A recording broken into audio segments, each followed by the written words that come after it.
श्री शिवाय नमस्तुभ्यम। हर हर महादेव। दोस्तों, आप सभी लोग जानते हैं कि शनिवार है और आज के दिन को पड़ रही है मार्गशीर्ष महीने की द्वितीय तिथि। और दोस्तों, ये वह तिथि है जो मार्गशीर्ष महीने में पड़ने वाली सबसे बड़ी तिथि है। द्वितीय तिथि का सबसे बड़ा महत्व होता है और पूज्य गुरु जी ने कहा है, अगर कभी भी मौका लग जाए और मार्गशीर्ष महीने की द्वितीय तिथि शनिवार को पड़ जाए तो आप लोगों को तुलसी लकड़ी दीपक वाला उपाय तो अवश्य ही करना चाहिए और इन दोनों का संयोग बहुत ही कम आता है। और दोस्तों, पूज्य गुरु जी ने अपनी शिव महापुराण की कथा में बताया है, इस दिन आपको प्रदोष काल में एक तुलसी लकड़ी दीपक वाला उपाय अवश्य ही करना चाहिए, क्योंकि ऐसा दिन पूरे साल में सिर्फ एक ही बार आता है। और दोस्तों, आप सभी लोग जानते हो कि शनिवार का अगर सबसे बड़ा कोई उपाय है तो वह 5:45 से 6:45 के बीच जाने की प्रदोष काल में तुलसी लकड़ी दीपक वाला उपाय। तो दोस्तों, इस शनिवार के दिन आप लोगों को एक चुटकी हल्दी वाला उपाय को जरूर करना है। बहुत सारे लोग होंगे जिन लोगों ने इस उपाय को ना किया हो, मतलब पूरा साल निकल गया और उन्होंने किसी भी दिन प्रदोष काल में एक चुटकी हल्दी वाला उपाय को ना किया हो। पर दोस्तों, आपके पास एक आखिरी मौका बचा हुआ है जो कि 21 नवंबर के दिन है। तो इस दिन आप लोगों को इस वाले उपाय को जरूर कर लेना है। भले ही आपने पूरे साल भर इस उपाय को ना किया हो, पर अगर आपने इस मार्गशीर्ष महीने में पड़ने वाली द्वितीय तिथि के दिन अगर इस वाले उपाय को कर लिया तो आपको इस उपाय को करने का वह फल मिलेगा जिसकी आपने कभी कल्पना भी नहीं करी होगी। इसीलिए आप लोग इस वाले उपाय को एक बार जरूर कर लेना, ताकि आप लोगों के हाथ से यह मौका ना जा सके और आपको इस उपाय को करने का फल मिल सके। दोस्तों, ये उपाय पंडित जी ने अपनी अभी की ही शिव महापुराण की कथा में बताया है, जिस उपाय को आज हम आपको बहुत अच्छे से समझाने वाले हैं। इस वीडियो को देखने के बाद इस उपाय को समझने के लिए आपको कोई और वीडियो को देखने की जरूरत नहीं पड़ेगी। तो चलिए दोस्तों, उपाय को शुरू करते हैं। देखिए, यह इस मार्गशीर्ष महीने के शनिवार, आज के दिन ये इतना खास होता है, इतना महत्वपूर्ण होता है। देखा गया है कभी कभी बड़े बड़े पूजा पाठ अनुष्ठान से जो मनोकामना पूर्ण नहीं होते, वह इस मार्गशीर्ष महीने के शनिवार की द्वितीय तिथि के दिन एक छोटे से उपाय करने से ही आपकी मनोकामना पूर्ण हो जाती है। और बहुत सारे लोगों ने इस उपाय को किया भी है और उनको इस उपाय को करने का फल भी जरूर मिला है। अगर आप लोग भी इस उपाय को शनिवार द्वितीय तिथि के दिन करना चाहते हैं तो आप इस उपाय को पहले अच्छे से समझ लेना, सुन लेना, उसके बाद करना। आपको इस उपाय का फल जरूर मिलेगा और इस उपाय को कर लेने से आपके घर में चाहे किसी भी प्रकार की दुख और समस्या क्यों ना चल रही हो, आपको उसका कारण भी नहीं पता है कि भाई यह समस्या किस कारण से चल रही है। उसका कुछ भी कारण हो सकता है, जैसे पितृदोष हो सकता है या किसी भी तरह का मंगल दोष भी हो सकता है। तो इस दिन आप लोगों को यह वाला उपाय कर लेना है। यह एक ऐसा उपाय है जिस उपाय को अगर किसी विशेष दिन पर किया जाए तो भाई उस विशेष दिन का जो है वह तो हमें मिलता ही मिलता है। पर हमने उस दिन पर इस उपाय को किया है तो हमें उससे भी बड़ा फल मिलता है और फल बहुत जल्दी मिलता है। श्री शिवाय नमस्तुभ्यम। भक्तों, आज की इस पवित्र वीडियो में आप सभी का स्वागत है। मार्गशीर्ष मास का पावन समय चल रहा है और इस मास की जो दिव्यता है, जो ऊर्जा है, जो आध्यात्मिक शक्ति है, वह पूरे वर्ष में बहुत कम तिथियों पर देखने को मिलती है। और इस समय जब शनिवार का दिन पड़ जाए और उसके साथ द्वितीय तिथि का संयोग बन जाए तो समझ लीजिए कि यह योग आपके जीवन में किसी महा आशीर्वाद से कम नहीं होता। भक्तों, यदि आपके जीवन में कष्ट हैं, रुकावटें हैं, बार बार बनते काम बिगड़ जाते हैं, लक्ष्मी का ठहराव नहीं है, घर में अनावश्यक तनाव, क्लेश, चिंता, आर्थिक परेशानी, बीमारी, बदकिस्मती, कोई न कोई दुख बने हुए हैं, तो यह तिथि आपके लिए ही बनी है। और इस दिन किया जाने वाला तुलसी की लकड़ी वाले दीपक का यह एकमात्र उपाय आपके जीवन की दिशा बदल सकता है। यह उपाय इतना शक्तिशाली है कि कहते हैं जिसने मार्गशीर्ष के शनिवार और द्वितीया के दिन इसे पूरी निष्ठा से किया, उसके जीवन में सुख, संपत्ति, धन धान्य और शांति अपने आप प्रवेश कर जाती है। आज की इस पूरी वीडियो में मैं आपको इस उपाय का महत्व, इस उपाय के गहरे आध्यात्मिक लाभ, यह उपाय शनिवार द्वितीया पर ही क्यों करना चाहिए, तुलसी की लकड़ी का आध्यात्मिक रहस्य कौन कर सकता है, किसे विशेष लाभ मिलेगा, किस समय करना श्रेष्ठ रहेगा, किन दो राशियों पर इसका सबसे बड़ा प्रभाव पड़ेगा, किन बातों को भूलकर भी नहीं करना है, ताकि जब आप उस उपाय को करें तो वह एक 100% फलदायी हो। मार्गशीर्ष मास को देवताओं का प्रिय मास माना गया है। यह मास स्वयं श्री कृष्ण द्वारा सर्वोत्तम बताया गया, और यदि इस मास के दौरान शनिवार की द्वितीय तिथि पड़ जाए तो इस संयोग को शास्त्रों में धन समृद्धि सिद्धि योग कहा गया है। क्यों? क्योंकि शनिवार शनिदेव का दिन है, शनिदेव न्याय के देवता हैं, कर्मों का फल देते हैं, और द्वितीय तिथि मान लक्ष्मी के आगमन की तिथि मानी गई है। जब ये दोनों एक साथ होते हैं तो ये योग ऐसा बनता है कि शनिदेव बाधाओं को हटाते हैं और मां लक्ष्मी सुख समृद्धि का प्रवेश कराती हैं। और इसी दिन किया जाने वाला तुलसी की लकड़ी वाले दीपक का उपाय शनि और लक्ष्मी दोनों की कृपा को एक साथ आकर्षित करता है। भक्तों, ये वही दिन है जब आपका रुका हुआ धन लौट सकता है, घर में पैसा टिक सकता है, व्यापार में अचानक तेजी आ सकती है, रिश्तों में मिठास आ सकती है। तो चलिए सबसे पहले हम जान लेते हैं तुलसी लकड़ी दीपक के उपाय के बारे में। तो चलिए महाराज जी, अब चलते हैं उस विशेष उपाय की तरफ जो आपको कल इस विशेष तिथि पर करना है।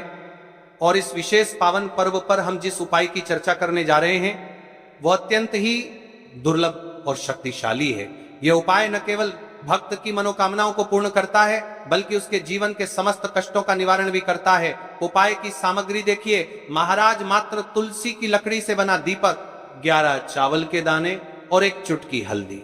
ये तीनों वस्तुएं देखने में सामान्य प्रतीत होती हैं, परंतु इनका महत्व और शक्ति अद्भुत है। जब इन्हें सही विधि से सच्चे मन और श्रद्धा के साथ शिव मंदिर में प्रयोग किया जाता है तब ये उपाय अलौकिक परिणाम प्रदान करता है। तो देखिए, तुलसी की लकड़ी का दीपक, 11 चावल के दाने और एक चुटकी हल्दी। तो सबसे पहले आपको हम दीपक के बारे में बताते हैं। तुलसी की लकड़ी का दीपक, तुलसी माता का वर्णन शास्त्रों में अत्यंत पवित्र माना गया है। तुलसी के बिना कोई भी पूजन अधूरा है। यद्यपि शिव जी को तुलसी अर्पित नहीं की जाती, परंतु तुलसी की लकड़ी का उपयोग जब दीपक के रूप में किया जाता है तो यह विशेष ऊर्जा उत्पन्न करती है। देखिए महाराज जी, अब हम बात कर लेते हैं सबसे पहले उपाय के बारे में। तो देखिए, तुलसी की लकड़ी का दीपक, 11 चावल के दाने और एक चुटकी हल्दी। तो सबसे पहले आपको हम दीपक के बारे में बताते हैं। तुलसी की लकड़ी का दीपक, तुलसी माता का वर्णन शास्त्रों में अत्यंत पवित्र माना गया है। तुलसी के बिना कोई भी पूजन अधूरा है। यद्यपि शिव जी को तुलसी अर्पित नहीं की जाती, परंतु तुलसी की लकड़ी का उपयोग जब दीपक के रूप में किया जाता है तो यह विशेष ऊर्जा उत्पन्न करती। यह दीपक भक्त की मनोकामना पूरी करने में सहायक होता है। अब देखिए महाराज जी, 11 चावल के दाने का महत्व जानिए। चावल शुद्धता और समर्पण का प्रतीक है। हर दाना अखंडता और पूर्णता का द्योतक है। जब 11 चावल शिवलिंग पर अर्पित किए जाते हैं तो ये 11 इंद्रियों का नियंत्रण और शुद्धिकरण करता है। मात्र एक चुटकी हल्दी, एक चुटकी हल्दी, हल्दी मां भगवती का प्रिय है और यह सौभाग्य, आयुर्वेद और पवित्रता का प्रतीक है। शास्त्रों में कहा गया है कि जहां हल्दी का प्रयोग होता है वहां मां लक्ष्मी का वास होता है। इसलिए जब इस हल्दी का प्रयोग शिव मंदिर में किया जाता है तो यह शिव, शक्ति और लक्ष्मी दोनों की कृपा प्रदान करता है। कई सारे लोग प्रश्न करेंगे कि महाराज जी, ना ही शिव जी को तुलसी समर्पित कर सकते हैं और ना ही इस उपाय को किया जाता है। तो देखिए, इस उपाय को आपको शिव मंदिर की चौखट पर करना है। ये जो दीपक हम प्रज्वलित करेंगे ये शिव मंदिर की चौखट पर करेंगे। तुलसी का संबंध आध्यात्मिक शांति, मानसिक स्थिरता और रोगनाश से है। जब तुलसी की लकड़ी का दीपक जलता है तो घर या मंदिर के आसपास की नकारात्मकता तुरंत दूर हो जाती है। तो देखिए महाराज जी, आपको इस तुलसी की लकड़ी के दीपक के बारे में हम आपको सबसे पहले बताते हैं। हालांकि आपके तीनों उपाय को साथ में ही करना है, लेकिन सबसे पहले और प्रथम तुलसी की लकड़ी का दीपक। तो देखिए, तुलसी की लकड़ी प्राप्त करना, यदि घर में तुलसी का पौधा है तो उसकी जड़ के पास की नरम लकड़ी लेनी है। यदि घर में तुलसी का पौधा नहीं है तो बाजार से भी तुलसी की लकड़ी खरीदी जा सकती है। कई सारे घरों में तुलसी का वृक्ष नहीं होता है, तो आप ये भी कर सकते हैं। ध्यान रहे, यदि आप किसी और के घर से ले रहे हैं तो उसे दक्षिणा अवश्य दें। बिना दक्षिणा के तुलसी लेना अशुभ माना जाता है। लकड़ी को तैयार करना, तुलसी की लकड़ी को छोटे टुकड़े में काटकर उसकी बत्ती बनानी है, उस बत्ती पर कपास रुई लपेटना है ताकि वह दीपक में ठीक से जल सके। अब यहां पर महाराज जी कई सारे लोग प्रश्न करते हैं कि दीपक हमें आटे का लेना है या फिर हमें दीपक मिट्टी का लेना है। तो देखिए, आपको मिट्टी का दीपक का प्रयोग करना है क्योंकि हम तुलसी के लकड़ी के दीपक वाला उपाय कर रहे हैं। ठीक है, दीपक केवल मिट्टी का होना चाहिए, पीतल, कांसे या किसी और धातु का दीपक इस उपाय में उपयोग नहीं करना। मिट्टी का दीपक धरती तत्व का प्रतिनिधित्व करता है और यह शिव पूजन में सबसे उत्तम माना जाता है। अब देखिए महाराज जी, हमें तेल का किस प्रकार प्रयोग करना है। तो देखिए, तेल का प्रयोग इस दीपक में तिल का तेल या घी का प्रयोग करें। तिल का तेल पापों का नाश करता है और घी समृद्धि व शांति का वास कराता है। अब कई सारे लोग प्रश्न करते हैं कि महाराज जी आपने हमें यह तो बताया ही नहीं कि कितने दीपक का उपाय करना है, आखिर दीपक कितने बने हैं। तो देखिए, कितने दीपक जलाने चाहिए। यदि समस्या बहुत बड़ी है, जीवन में गहरा संकट है, तो 5 दीपक जलाने चाहिए। यदि सामान्य कामना है तो 1 दीपक भी पर्याप्त है। हर दीपक जलाते समय यह भावना रखें कि हे भोलेनाथ, यह दीपक मेरी अंधकारमय जीवन राह को प्रकाशमय करे। जेके महाराज जी, तुलसी के लकड़ी के दीपक वाला उपाय है, यह कोई साधारण उपाय नहीं है। तो आपको क्या सावधानी बरतनी है। दीपक को शिवलिंग पर प्रत्यक्ष रूप से न रखें, इसे मंदिर की चौखट पर या बनाए गए स्वस्तिक पर रखें। दीपक जलाते समय मन में शुद्ध भाव होना चाहिए। दीपक बुझने के बाद उसकी राख को पवित्र स्थान पर ही विसर्जित करें। महाराज जी, जैसे ही तुलसी की लकड़ी का दीपक जलता है, वैसे ही साधक को एक अलग ही शांति का अनुभव होता है, मन का तनाव समाप्त होता है। आंखें बंद करके जब दीपक की लौ के सामने बैठते हैं तो लगता है कि ये लौ सीधे आत्मा से संवाद कर रही है। ये लौ मानो भगवान शिव के आशीर्वाद का प्रतीक बन जाती है।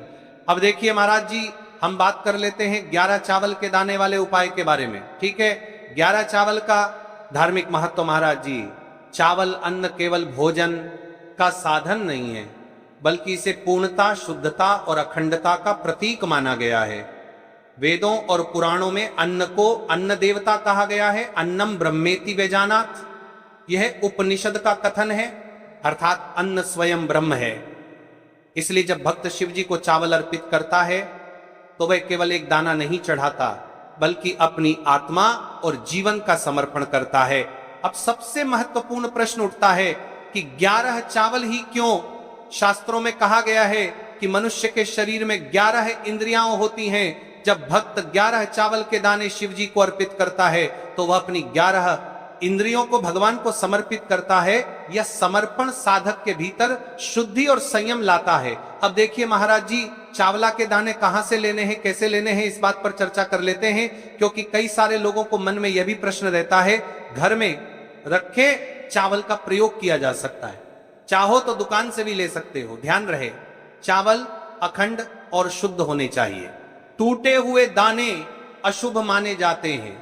11 दानों को अलग करके छोटे डिब्बे या पुड़िया में सुरक्षित रखना है चावल अर्पण की विधि। अब सुनिए महाराज जी, 11 चावल के दानों का प्रयोग कैसे करना है।